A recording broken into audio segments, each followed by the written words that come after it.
Good afternoon, everyone, and welcome. We've gathered here today at King's College Chapel to remember, give thanks, and celebrate the life of Professor Paul Andrew Lewis, a loving husband to Nadine, a respected colleague, and a treasured friend to so many. Not only do we have you here in this chapel, we are also welcoming other friends who are joining this ceremony online and are very much part of today. Wherever you are in the world, a very warm welcome to you all. Your presence is acknowledged, felt, and appreciated. Take comfort that, as well as a farewell, this ceremony will be a celebration, an acknowledgement of our affection, an acknowledgement of Paul's legacy.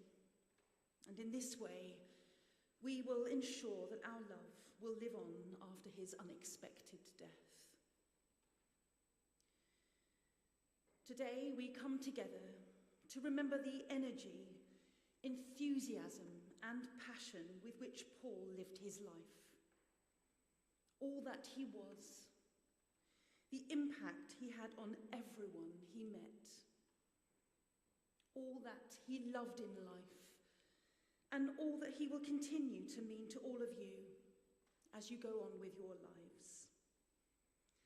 A man who has been described to me as tenacious, curious, creative, modest, bright, open-minded, a natural leader, a great scholar with so much energy and drive, a wise mentor who had a passion for travel, a sports fanatic, a lifelong Everton supporter, and will be fondly remembered for meticulously highlighting his books while enjoying endless cups of English breakfast tea.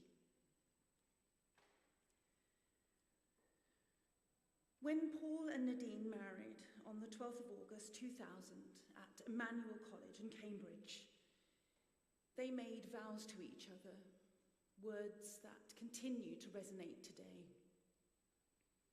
In sickness and in health, till death us do part. To promise love through the good times and the bad. A commitment made, knowing that their future together was uncertain, and that they were fallible, and that people can die. Yet they made that commitment and declared their love to each other. Many of you will have been there to witness that happy day, and I know that you will all continue to support Nadine as she navigates a very different world without Paul by her side. Paul always said his legacy was in the students he taught. He was right in the middle of hitting his stride as an academic with many more years to give. A loved and respected lecturer, Paul's work and his personal achievements defined him, and he was determined to pass on his wisdom. And the baton has been passed on to so many. Paul's legacy will continue through his students who benefited so much from his expert guidance, encapsulating Paul's desire to inspire and educate the next generation. We will now hear some tributes from those who knew Paul the best and loved him the most. Our first tribute today is from his cousin, Karen.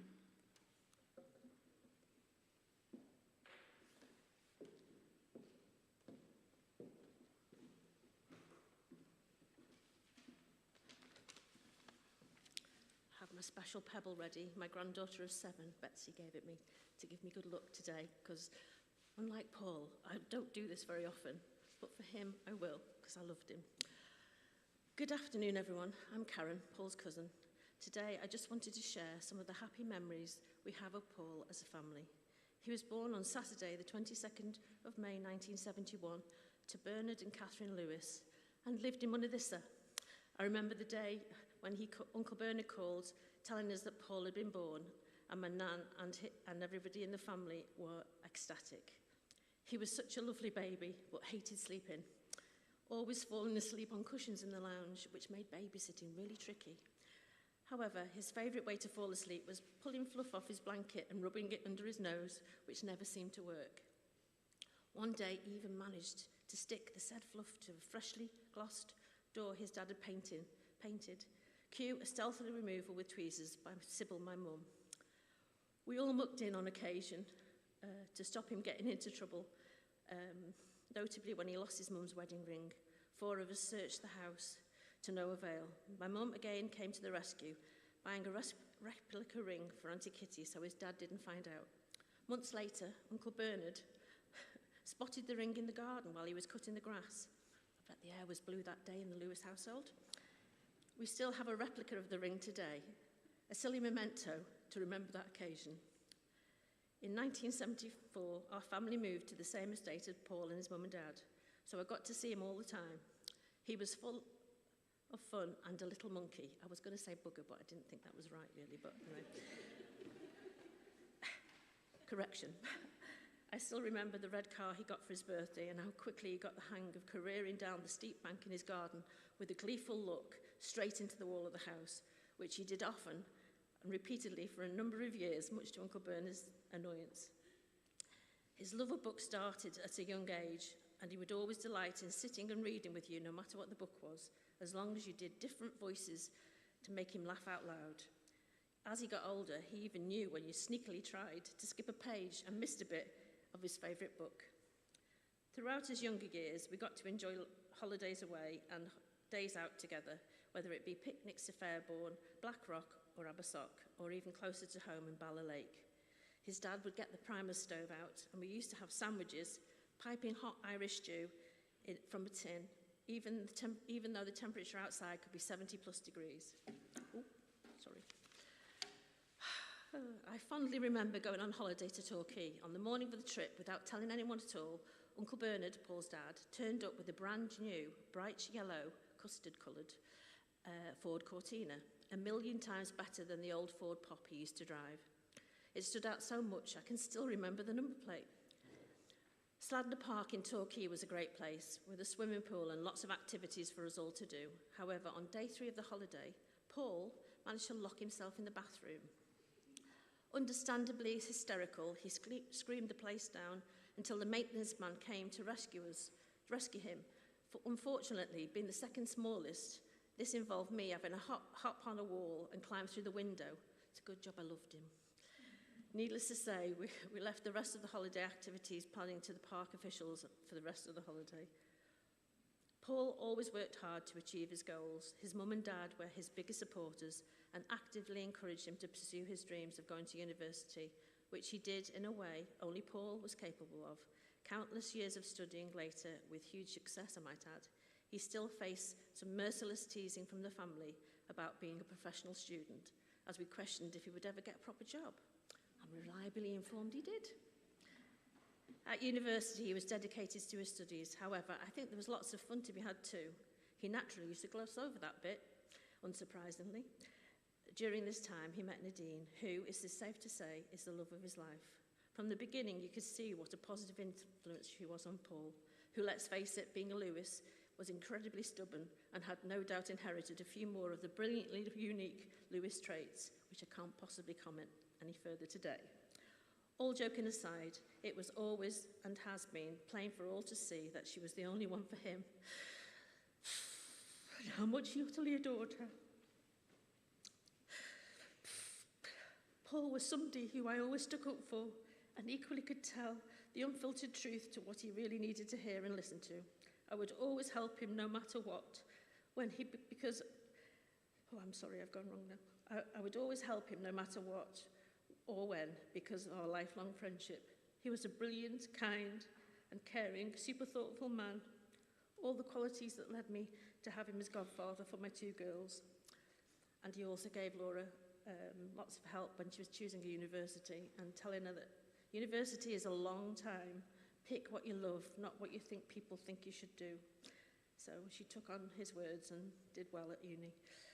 He was dedicated to his work, and even though we teased him, we were extremely proud of everything he achieved in his life. We are, however, most proud of the man and wonderful person you all know and loved. The man he became, and one we will always truly miss seeing and spending time with. Thank you for being part of our family. We love you, always have, and always will. Thank you.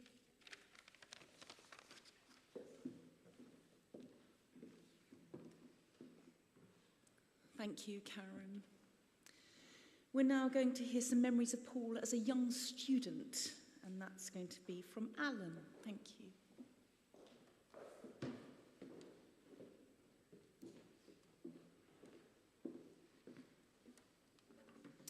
Ladies and gentlemen, so my name's Alan, and I knew Paul from our first day, literally, at Peterhouse in Cambridge.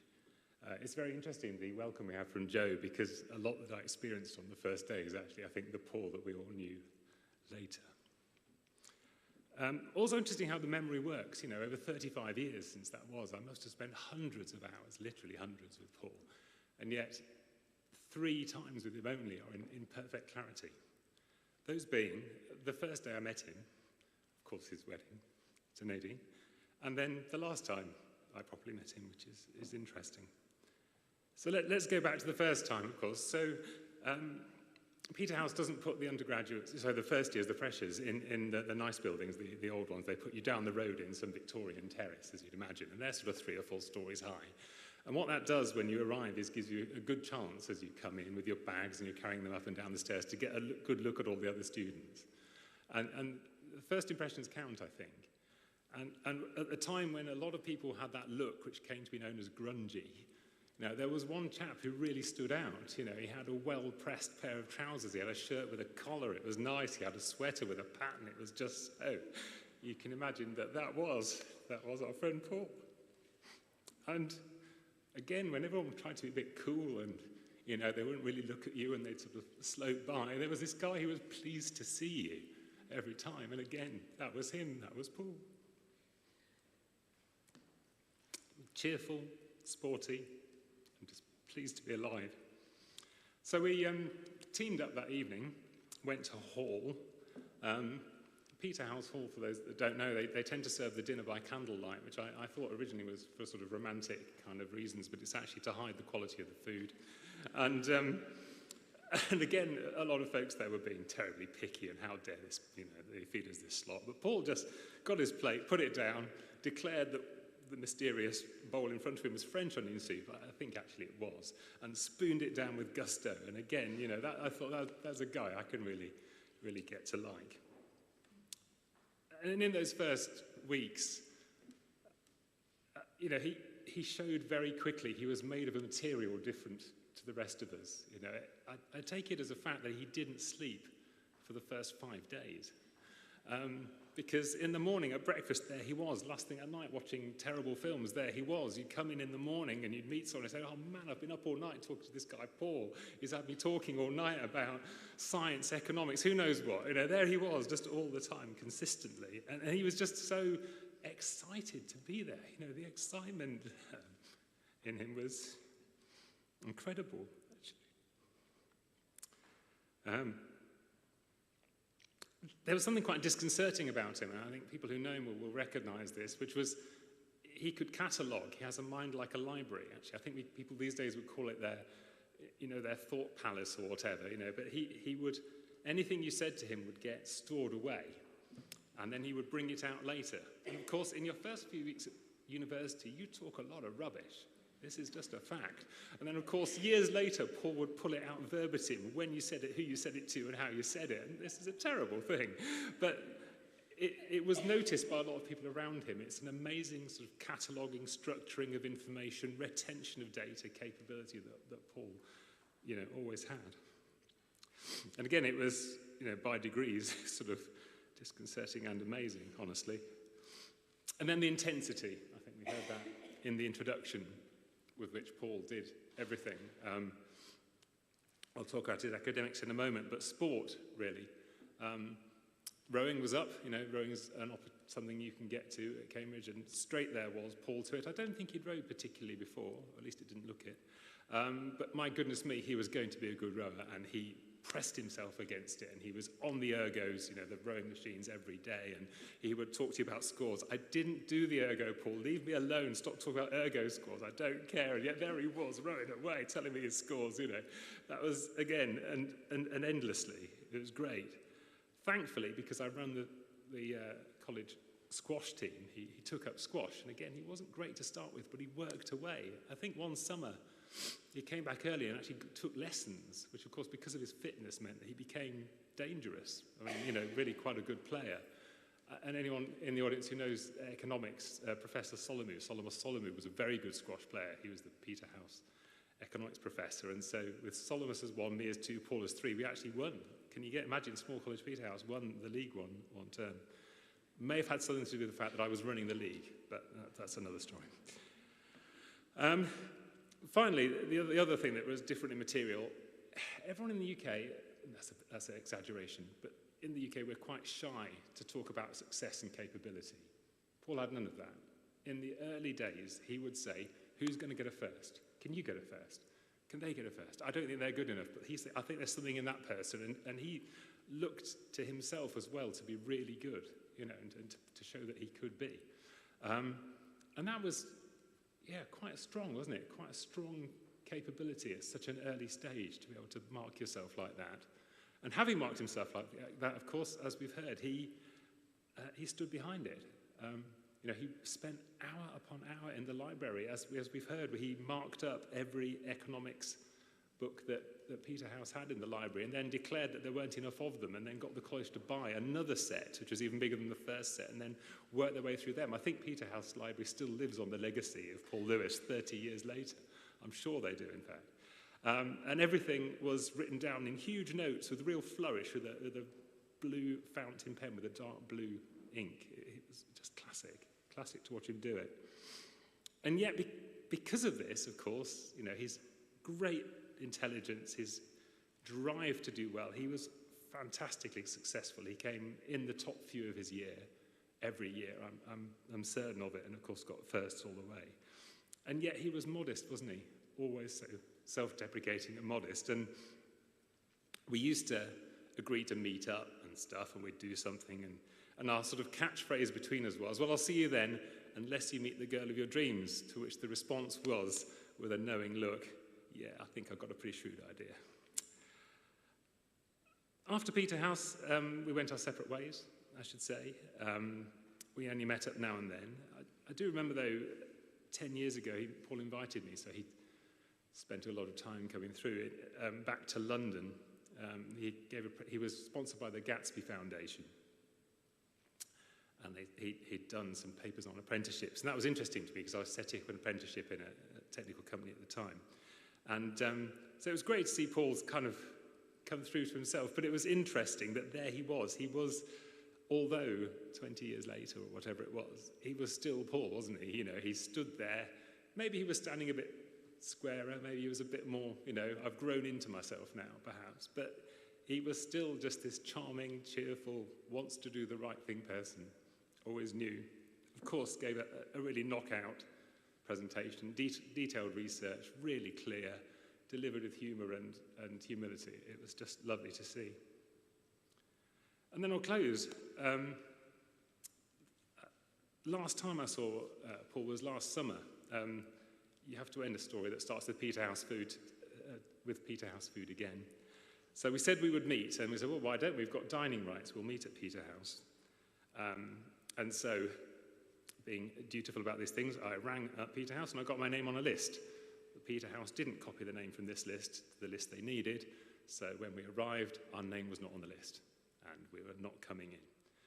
Now, my daughter is studying at Cambridge now, and so we adjourned to the little bit of grass in front of the Mill pub in Cambridge, and there we were chatting as the three. And I said, I'll tell you what, I'll go back to college and sort them out, see what I can do, get this evening sorted out again. And I went, and inevitably I was entirely unsuccessful with that. But as I came back, you sort of see it in your eyes sometimes, don't you? Sun was shining, and there they were, my daughter and this chap. And there was a chap, well-dressed, shirt with a collar, smart pair of trousers, maybe a little bit greyer, but still just that great, cheerful, sporty guy we knew all those years ago. Just holding forth my daughter in a lovely way.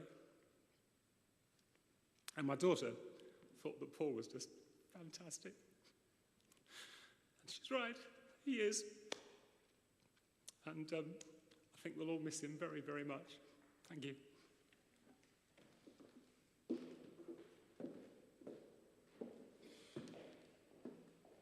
Thank you, Alan. We're now going to hear some memories of Paul as a graduate student, and that's from Ben.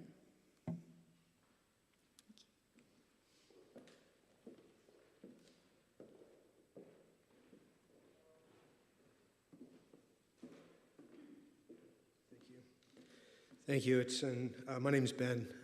Paul was my best friend at Oxford. It's an honor to be here to share with you my memories of Paul. In reflecting back on Oxford, really, my memory of Oxford was just one continuous conversation with Paul. You're probably not surprised, but sometimes it was over drinks. We were rowing teammates as well, so before and after practice, I look back and Oxford just feels like years with Paul, and I'm so grateful for that. Paul loved my home country, and I love this country, so much of our conversation was challenging each other. We explored the history of our countries, current events, politics. I was studying economics, so of course I had to talk about economics with Paul, and I was fortunate for that.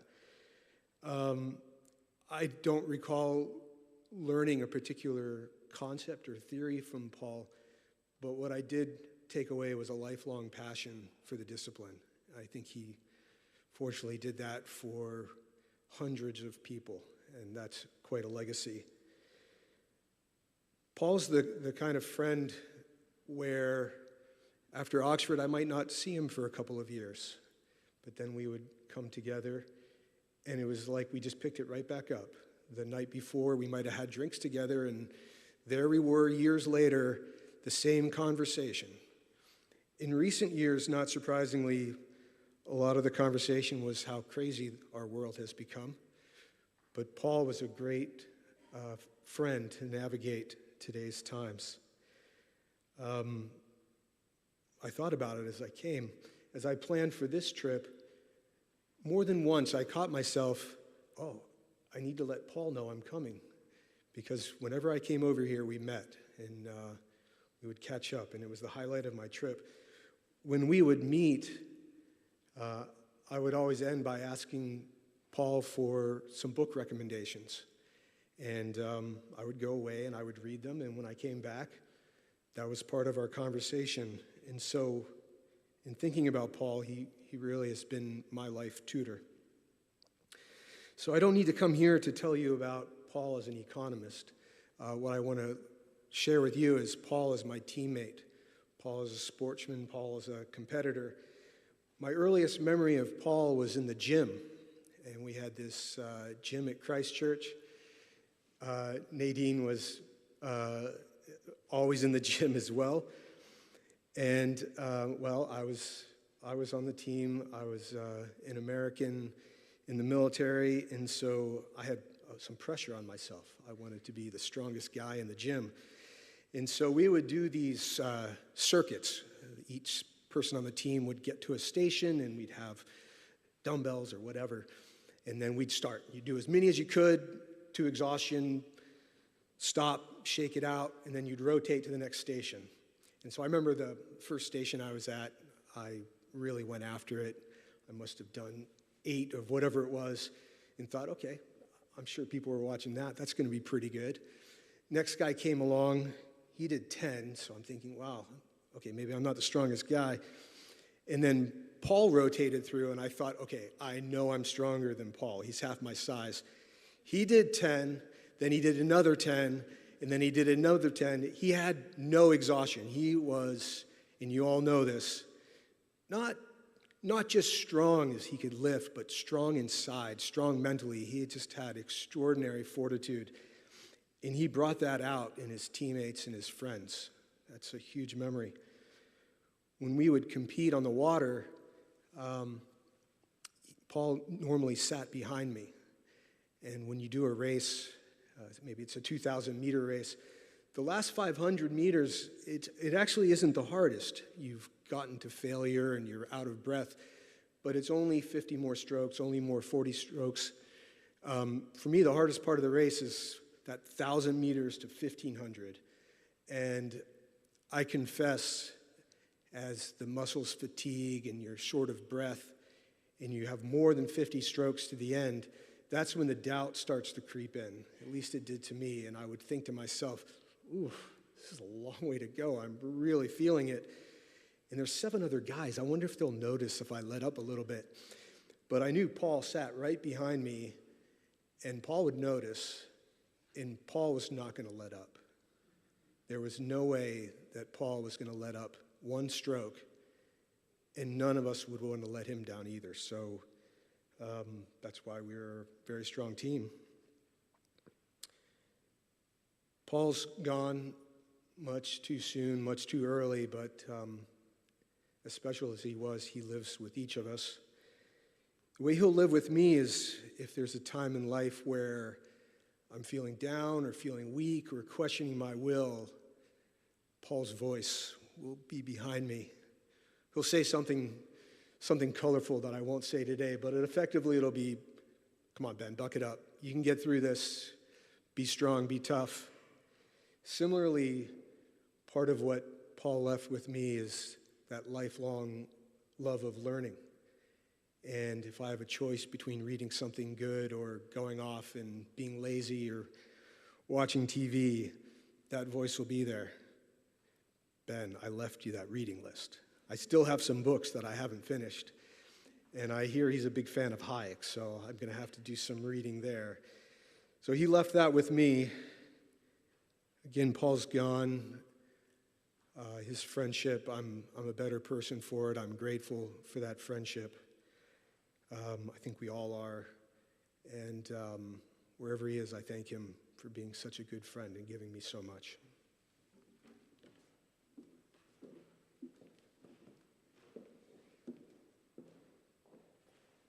Thank you, Ben. You will all have your own memories of Paul, and I know that each of you have come here today with your own memories, for he was not the same person to any 2 people here. As we remember Paul today, let us celebrate not only who he was, but also what his life meant and will always mean. Let us try to focus not on what we have lost, but rather all that we have gained and loved, having had Paul in our lives.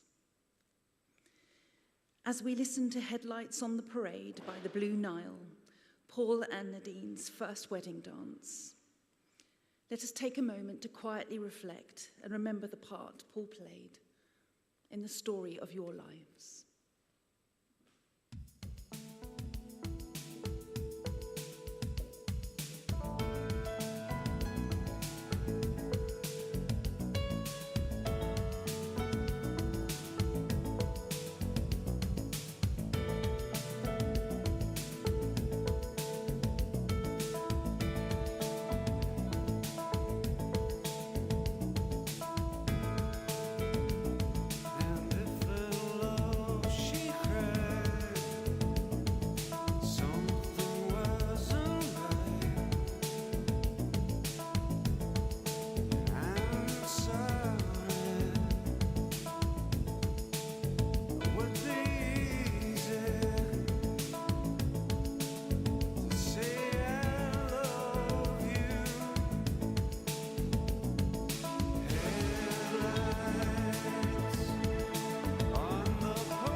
I'd like to invite Jochen to come and share some memories of Paul as a young academic.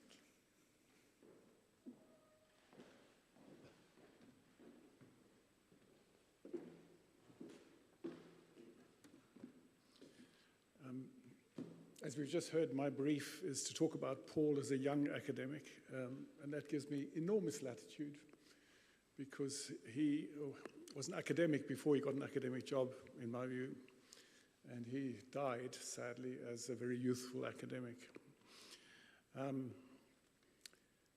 I met him in his final year of the economics tripos in Cambridge.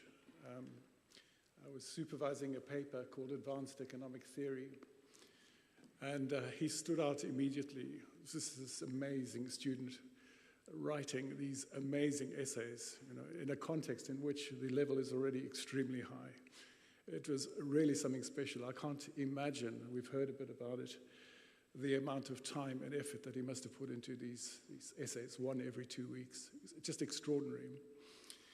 And I wasn't surprised at all to hear what we've heard already is that he'd finished with first, to complement the first that he got in the first part of the degree.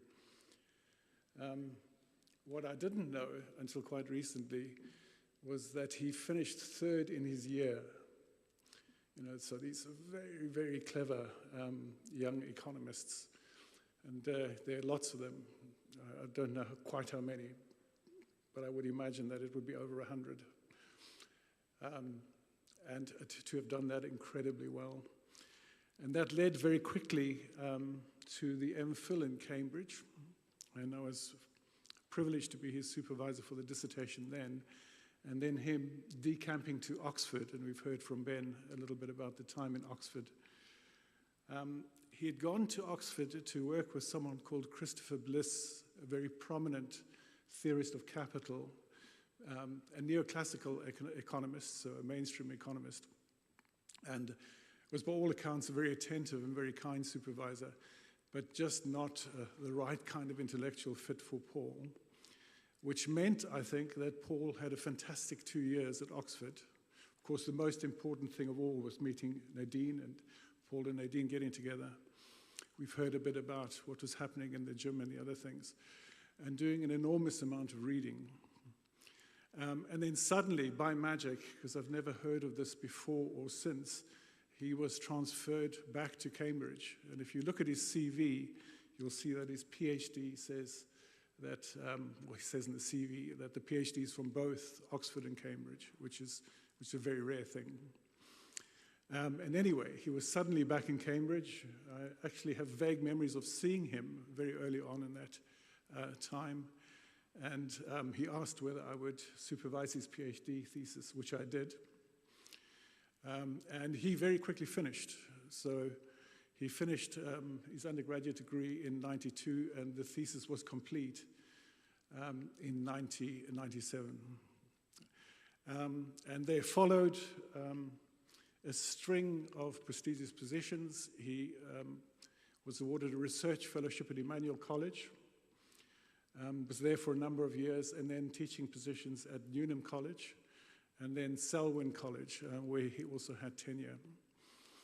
And then I think he loved Cambridge. I think Nadine and Paul loved Cambridge, but felt that he had to make the break, and he made what turned out to be an excellent decision. He came to King's College London, first as a lecturer in economics in the management department, and then as a kind of founding father, architect, working with other people, the people that came up with the new Department of Political Economy, which is where he spent the remainder of his career and became a professor some years ago. So that's something of the history. Let me briefly say something about Paul as a researcher. Paul was an absolutely brilliant historian of economic ideas. That's where his heart lay.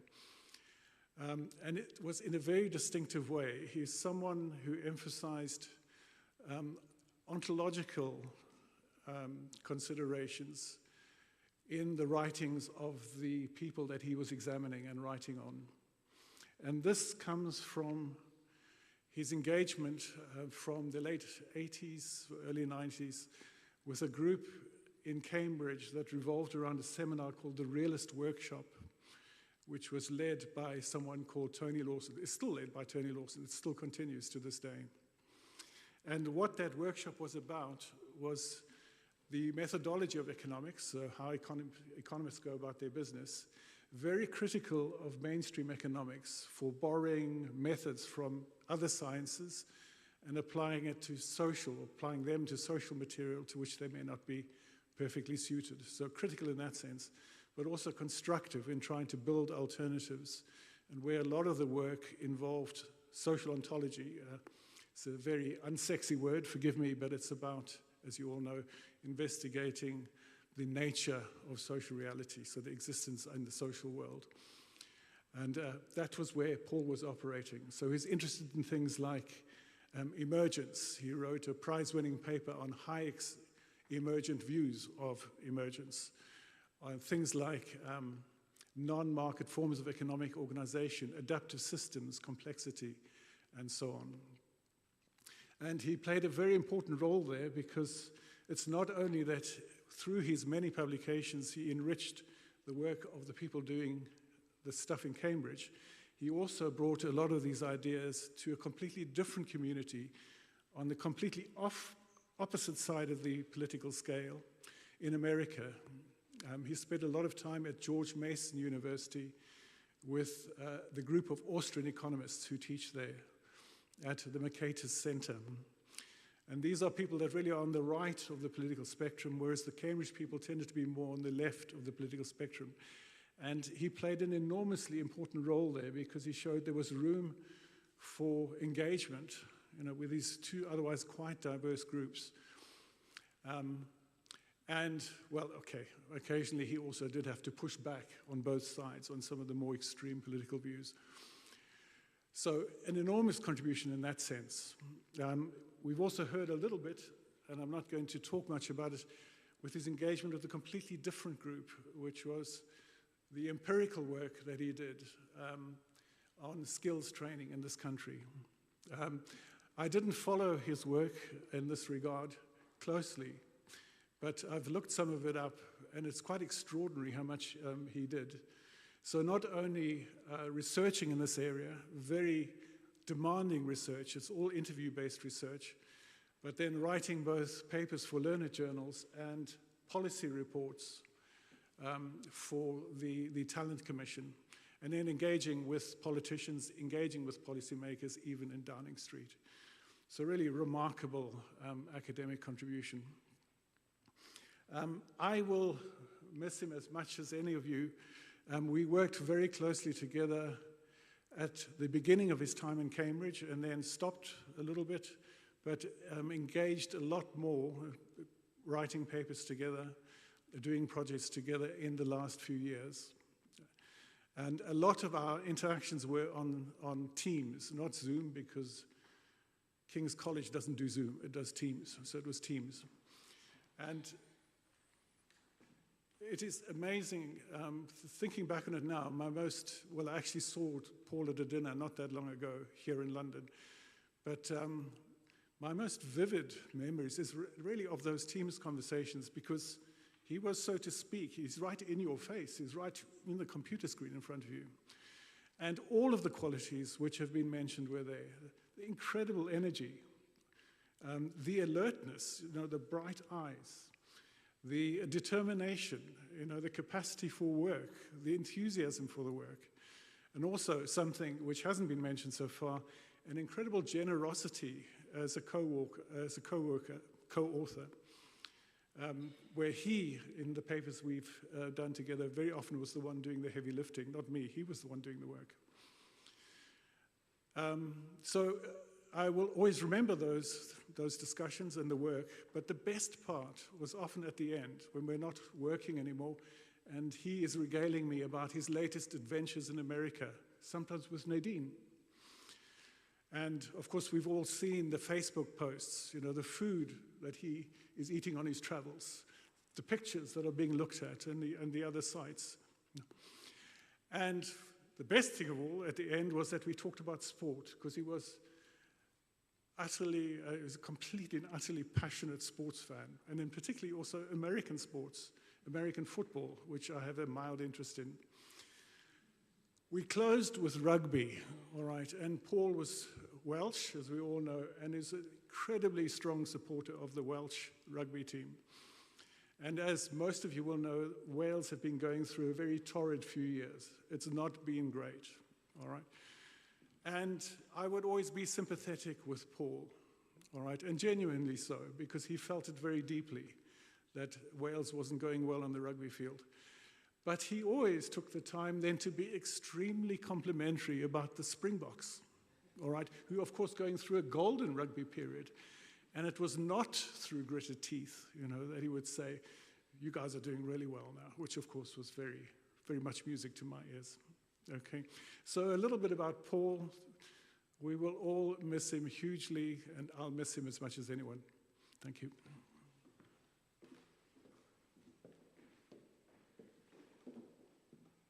Thank you, Jochen.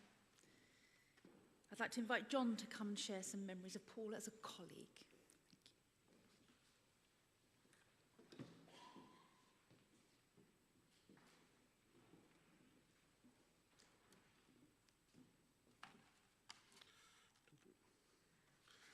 Thank you. So Paul was a friend and colleague for close to 20 years. In fact, Paul was the first person that I wanted to meet when I came to King's in 2006. We met over lunch at Pizza Express, which would be appropriate in some sort of sense. And as we spoke, I remember thinking that if this was the standard at King's, then I was going to have to work really hard to keep up. I'd worried, I realised, because Paul's standards were really very much his own. And very few people were able to keep up with his standards of professionalism and scholarship. Paul's abilities as a scholar were combined with great generosity towards other scholars.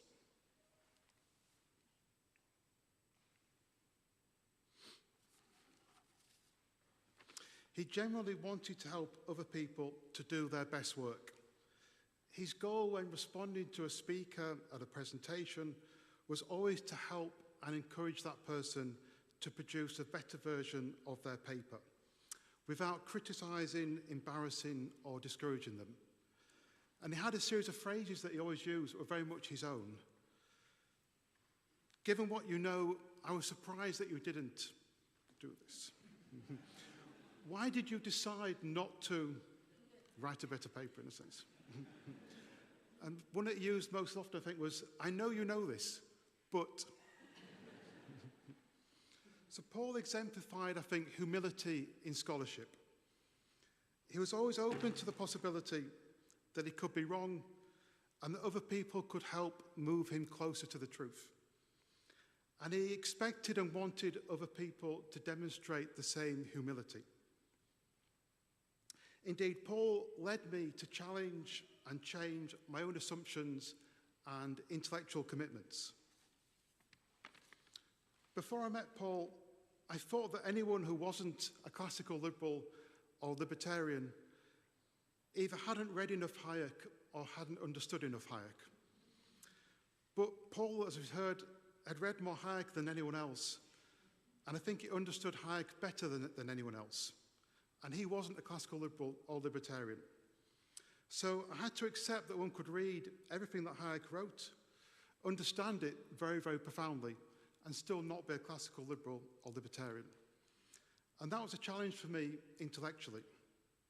So a few years ago, I published a paper, and that was entitled, Why Are There No Austrian Social Democrats? Why are there no Hayekian Social Democrats? And really that paper was saying, why isn't everybody like Paul Lewis?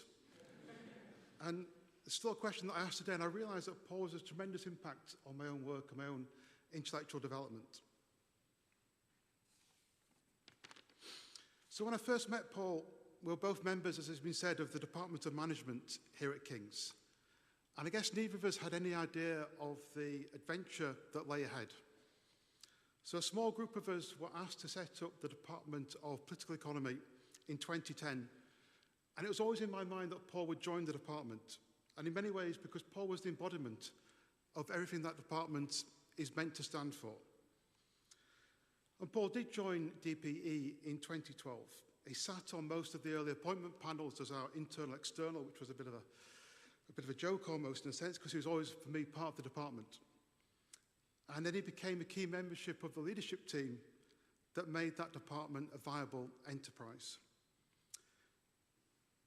And I'm certain that we couldn't have done what we've achieved, now a department of 80 academic staff, without Paul. And in that sense, the existence of the department owes an enormous amount to Paul's contribution over more than 10 years. So Paul was a serious person. He was a very serious scholar, but he was also great fun. So I was fortunate to travel around the world with Paul, in a sense, attending conferences in Seattle, comes to mind, Stockholm, Turin, Texas. These are just the S's and the T's, I suppose. Virginia as well, lots of other places. And Paul saw conferences as an opportunity for academic engagement, but also for culinary experimentation, tasting the cuisines of different cities and different countries. And sometimes a month before a conference, I get an email from Paul with a set of carefully researched recommendations for dinner, one for each night of the conference. And then we'd go to those places in due course. So going to a conference with Paul was about food for thought, if you like, and also food in a more literal sense, I guess.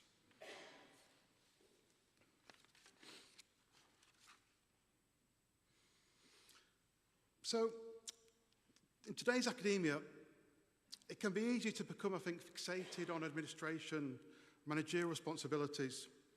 It can be easy to fall into the trap of paying attention to where people publish rather than what they say or what they think.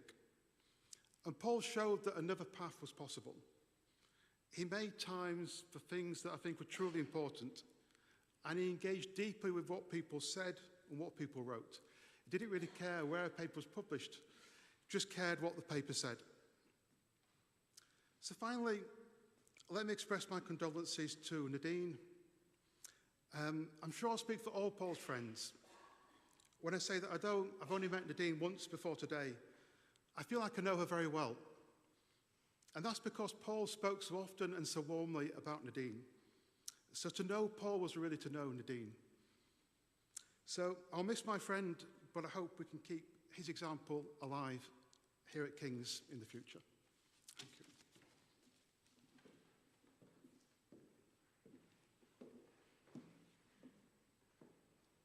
Thank you, John. Our final speaker today is Sean, another colleague. Thank you.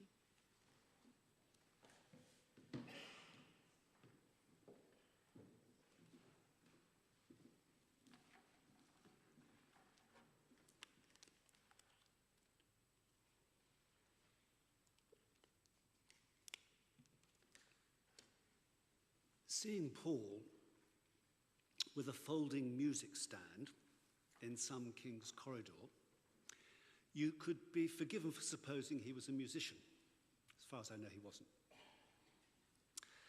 He actually used the music stand as a lectern for his notes. And so when you saw him, he was either on his way to or coming back from a lecture. I'm going to be giving you some images of Paul around which I collect my memories, many of which are reassuringly shared with the earlier speakers. And my first one is Paul with his folding music stand. And I hold it there as an image because it tells me two things about Paul. One is that he took his teaching very seriously. And the other is, and I say this sotto voce, he didn't trust central services to supply a serviceable lectern. Had this been on offer, I think it would have been a different matter, but it wasn't. Actually, it was always a danger teaching with Paul because you would never be compared favorably to him. I know from experience, he always got just the most amazing teaching, in fact, absolutely amazing. His students loved him. And I think one of the things they loved about him was that utter professionalism that came from attending to the kinds of details which the folding music stand spoke to. Of course, the genius and beauty of the folding music stand was that it also suggested just a tad of eccentricity, and the students loved that too. My second image to hold my memories with is of Paul in a meeting. And it could be at Delaunay's, which was one of his absolute favourite meeting spots on campus, you might say. Or it could be, as Jochen remembers him, an online meeting where he's framed on your computer against a backdrop of his book-lined study. And actually, that's the picture that I have of Paul now that I'm thinking of. And we're talking about our paper about Walter Lippmann. Paul pushed me to read Lippmann's book, The Great Society, time and time again. And when I finally succumbed, and he succeeded, it was just a complete revelation. Complete revolution. And it ended up meaning that Paul and I wrote one of the most enjoyable papers that I've written in recent times. Absolutely the most enjoyable. Now, one of the intriguing things about Lippmann is his strange relation with Hayek. And Hayek, as you will know, became, certainly in the last decade or so, or a bit longer actually, absolutely one of the central research areas of Paul's. And I'm going to say a little bit more about that in a moment, but it's interesting, the resonance with Lippmann and Hayek here, the way it speaks to that interest in Hayek, and we've heard about that now. But for now, there's one other thing that I have to tell you about this meeting that I have with Paul online, and that is, it's exactly as you can remember it, business is done and we trail off into other things. And indeed, you're absolutely right, it could be sport, it could be wherever the last travels were, whatever the last nice meal was, what would have been on at the theatre, and so on and so on. But I have to tell you one thing that happened quite often. We move on to the latest nonsense that's been visited on the Department of Political Economy by the higher-ups in the college. You see, it's not just that Paul worried about central services, he worried about the higher echelons of the college in a variety of respects. What you might say is he didn't actually have full confidence in them, and inevitably at the end of a conversation you would slide on to whatever that latest nonsense was. My third image, and I've got one more after this, is of Paul wearing a suit. Now, we've heard how he's a snappy dresser, and that's absolutely true, but I don't think he wore a suit and tie that regularly. And so I'm going to give you two specific occasions when he was besuited and betied. One is at a Liberty Fund colloquium. Paul organised several brilliant meetings that I went to, made brilliant, I would add, by the same meticulous planning that went into the teaching. What I realised from those meetings is that Paul was an extraordinary interlocuteur of Hayek, and that the popular image of Hayek as the father of neoliberalism that comes from Margaret Thatcher having suggested that her cabinet read the Constitution of Liberty one summer is just lazy thinking. Actually, I think Paul would have been more generous and referred to it as tired thinking. And it's tired because Hayek stands across the 20th century with feet in many more camps than whatever is commonly understood by the term neoliberalism.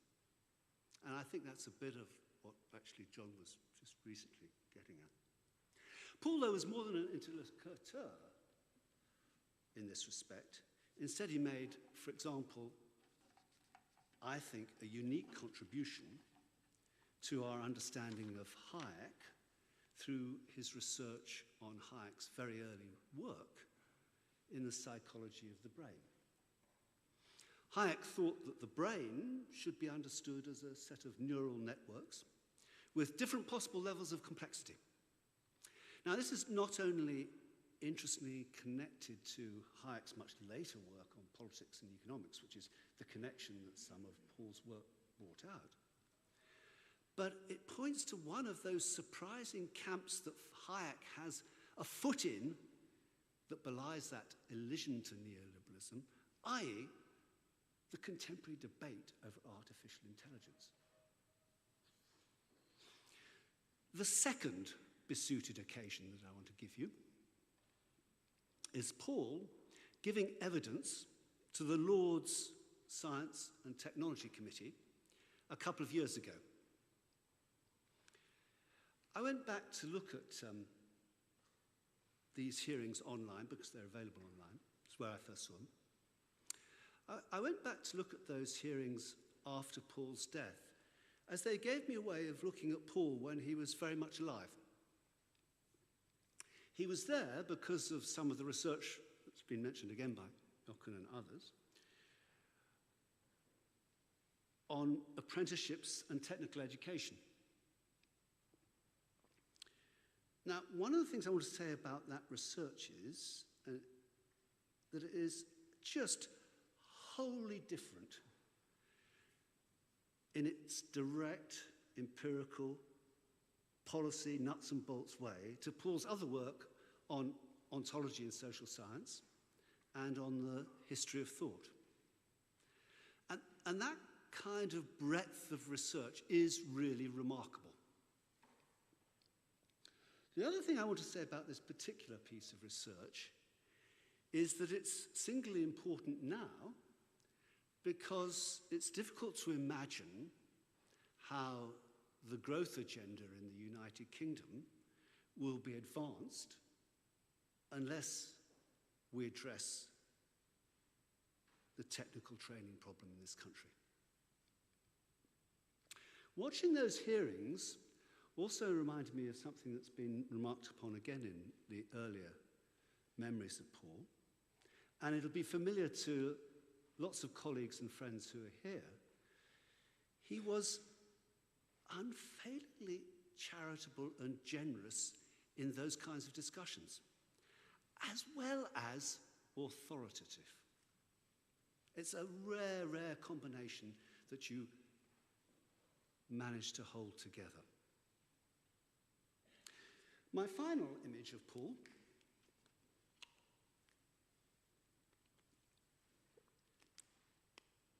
is Paul, the sports enthusiast, sports fan.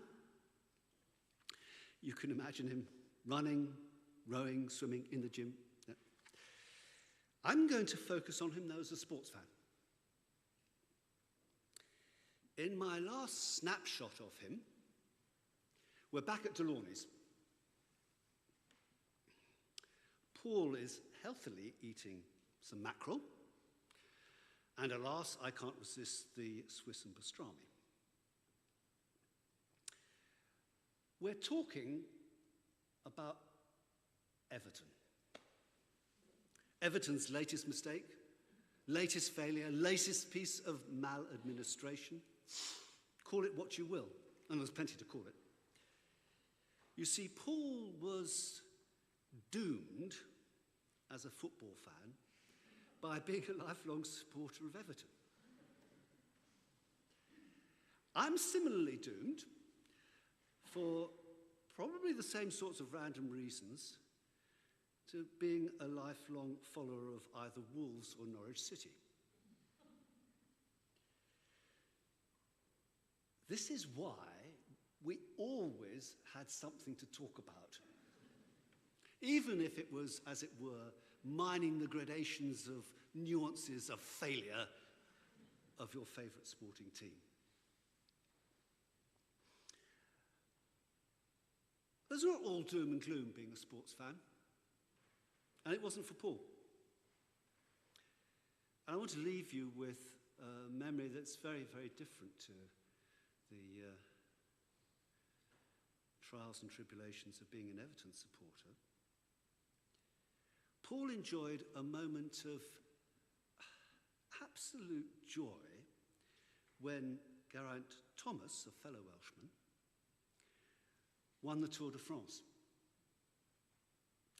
Last year, he was delighted again by the Tour de France, and this time the occasion was Mark Cavendish. Now, I didn't realise until Paul pushed me into watching the Netflix biopic of Mark Cavendish that actually Mark Cavendish was a very troubled person. What delighted Paul on this occasion, and it was last summer in Delaunay's, was Mark Cavendish overtaking the truly great Eddie Merckx's previous record for the number of stage wins in the Tour. That was Paul taking joy, as he so often did, in the success of others. And what made it particularly intense on this occasion was that it hadn't come easy to Mark Cavendish. So there you have it.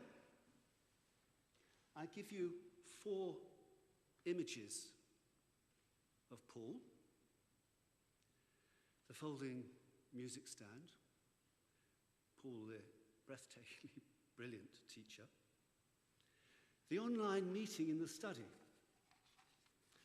Paul the amazing researcher, the besuited, generous, charitable and authoritative Paul, and finally the sports fan, Delaney's, delighting in other people's success. Truth is, Paul was a bright and illuminating intellectual light. A bright and illuminating intellectual light that has gone out before its time. Paul was too young.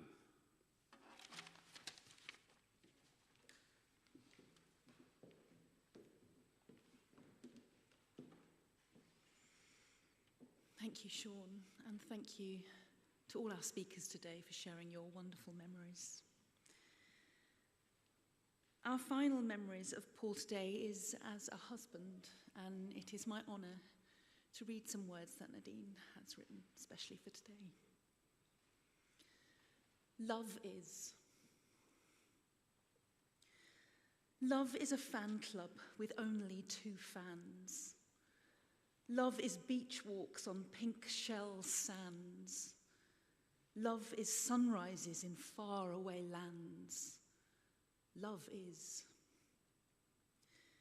Love is South Bank lights on a winter night.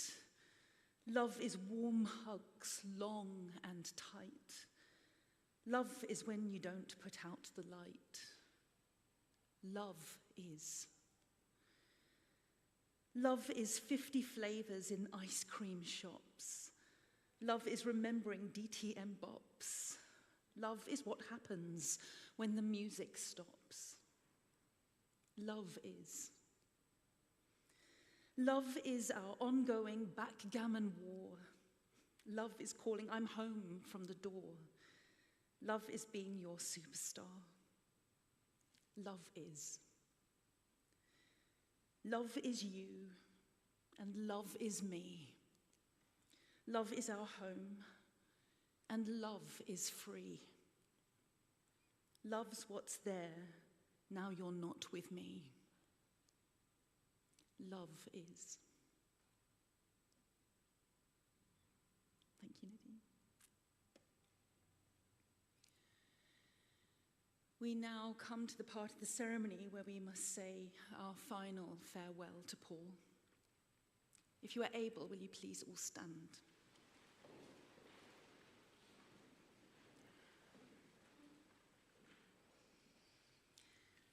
Professor Paul Andrew Lewis, we have been remembering with affection and gratitude the life we spent with you, recalling the love and the happiness that you gave us. On behalf of everyone here today, we thank you, Paul. Your life we honour, your departure we have to accept. Your memory we will always cherish. In grief at your death, with gratitude for your life and the privilege of sharing it with you, we let you go. You are no longer bound by this world, no longer tied to one place or one time, but free. You leave us with the love of your family and friends, and with warm and loving memories that will never fade. Rest now at the end of your days. Your work is done. You will rest in the hearts and the minds of everyone here who loved you. May you travel onward with the certain knowledge that our love goes with you. And until we meet again, may you forever be at peace. Please take a seat.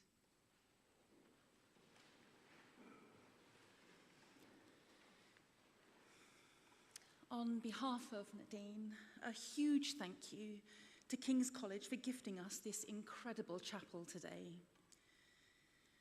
Paul once remarked to Nadine that he didn't think many people would turn up to his funeral. Well, I think today we have all proved Paul wrong. As we prepare ourselves to leave this chapel and gather downstairs to raise a glass to Paul and continue celebrating his life, we will listen to one final piece of music together. Paul was a passionate New Order fan. I leave you today with some insightful words.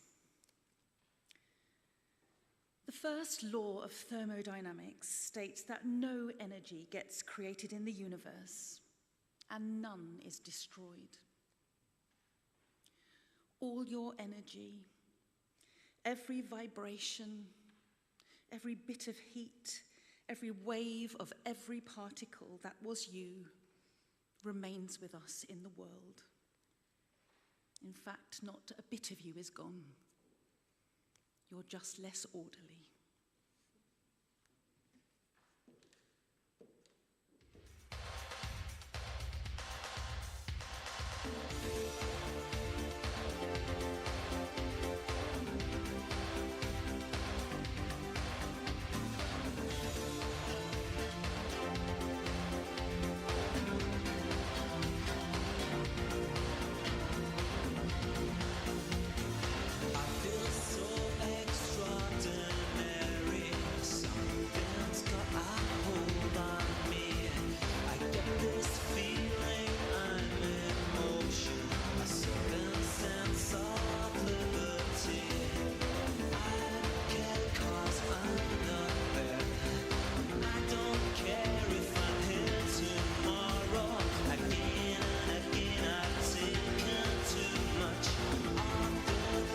I'd cost you too much.